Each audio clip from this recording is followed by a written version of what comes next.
You're exhausted. You're doing everything you can. And still, it feels like it's never enough.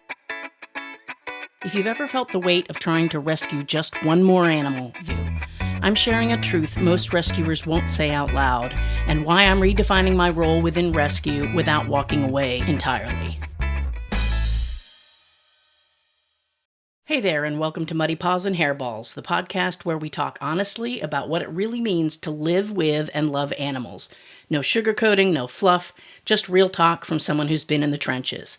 I'm your host, Amy Castro, and today's episode, well, it's personal. Maybe the most personal one I've ever done.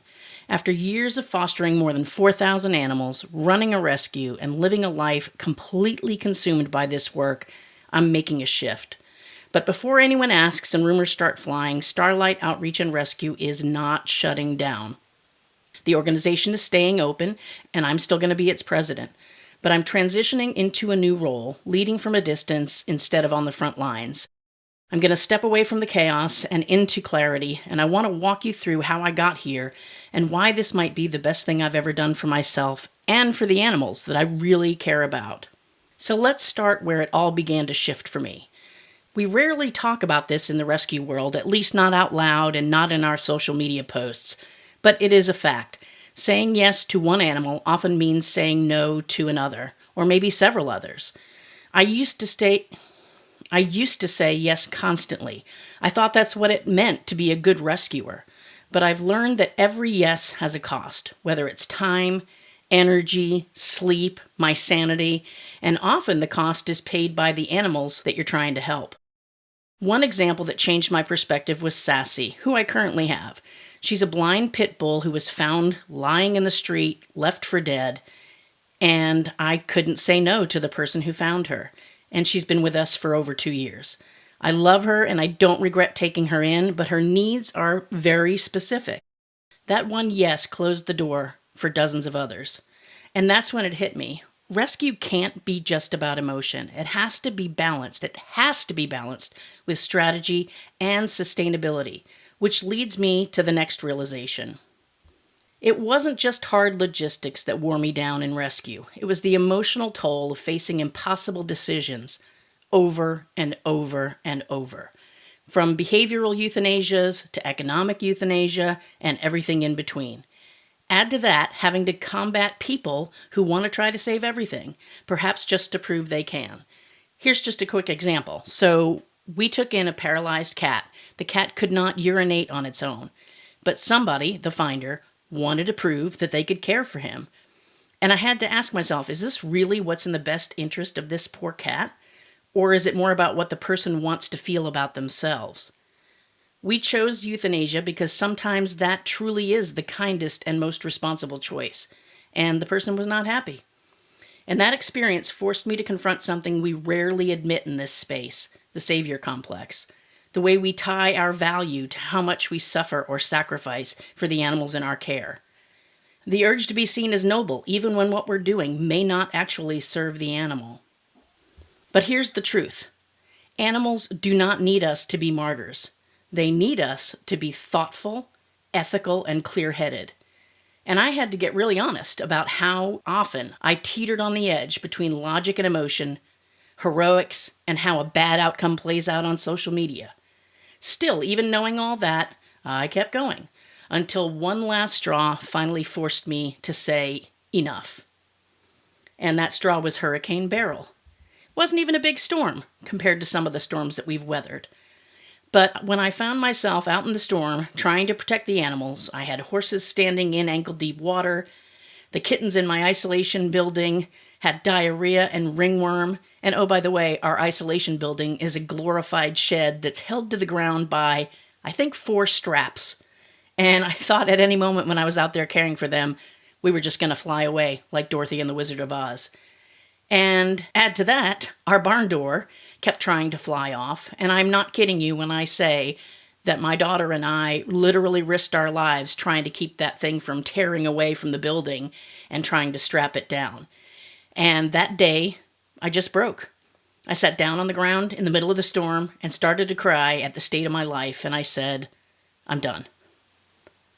But what's crazy is that really wasn't the real breaking point. The truth is, there had been so many signs before that. Less than 2 years after buying the rescue ranch in 2018, and it was my dream, I will admit, my husband died of COVID. But I didn't stop. I kept rescuing. In fact, we rescued more animals in 2020 than any year prior. We kind of went crazy. And beyond the craziness of the sheer number of animals we took in that year, the fact that my daughter and I ran an online fundraiser from our sick beds as we were recovering from COVID should have said that we were having sickness more than just physical. Then, a year to the day that my husband died, I found out I had cancer. I had surgery. I had radiation. And guess what? Kept going all throughout. And I don't say this to say, oh, look at her, she's awesome, or for you to feel bad for me. At some point, I really realized that this work was not coming from a healthy place. It had kind of become a sick compulsion.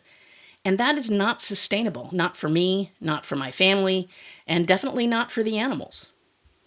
So what do you do when your dream becomes your breaking point? Well, you can walk away completely, or you redefine what the dream looks like. And let me say again very clearly, I'm not walking away from Starlight Outreach and Rescue, and I'm not walking away from rescue. But I am stepping out of the chaos and into a more intentional place. The rescue is becoming leaner and more focused, and we're going back to being foster-based. I am not going to be here to turn my home into a shelter. No more emergency medical treatments on my kitchen counter. No more burnout disguised as bravery. Instead, I'm going to prioritize education. I'm going to lean on my volunteers, and they're going to be the core or the base of whether we say yes to bringing in an animal or we don't. I'm going to focus on advocacy and focusing on helping a few animals at a time and doing it right. I also really want to amplify voices who are doing ethical rescue work. You've probably heard me say it a few times that the no-kill movement, although well-intentioned, is not working. It is broken. And we are going to have some important conversations on this podcast about that, like one I'll be having next week with Daniel Ettinger from the Keep It Humane podcast. He and I are going to dig into why the no-kill movement is not working and in fact is hurting. And we're going to discuss smart sheltering and a better way forward for people and animals. So keep an eye out for that episode, and it's going to be airing Sunday, which will be our new release dates every Sunday, April 26th. That episode's going to challenge a lot of assumptions that many people in rescue have been working under, and I think it's probably going to ruffle some feathers, but I don't give a shit. If I could go back in time and talk to the me who started all this, all full of hope and thinking I was going to save the world, if I could talk to the person who looked at this 7-acre piece of property as a dream rescue ranch, I'd say, don't try to carry it all. You don't have to. You don't have to house every animal. You don't have to solve every problem. You don't have to say yes to every request. Because if you do, you're going to disappear. And then who's left to help? So if you're still listening to this crazy episode, and especially if you just started out in rescue, or maybe you're deep in it and wondering how much longer you can keep going, please hear me. It's okay to care, but it's also okay to care with boundaries. You can fight for animals without setting yourself on fire and burning down your damn life. This shift in my role, I have to say, is already bringing me peace, clarity, reduced stress, and some honesty that I haven't felt in years. And I hope that this conversation helps you feel a little more seen too, if you're a rescuer. And like I said, in an upcoming episode, I'll be talking with Daniel Ettinger about smart sheltering, what it is, how it works, and why I think it's going to be the future of animal rescue. You're not going to want to miss that episode. In the meantime, thank you for being here, for listening, for staying open to a better way forward, not just for animals, but for all of us too. And hey, go give your pets a big hug from all of us here at Muddy Paws and Hairballs.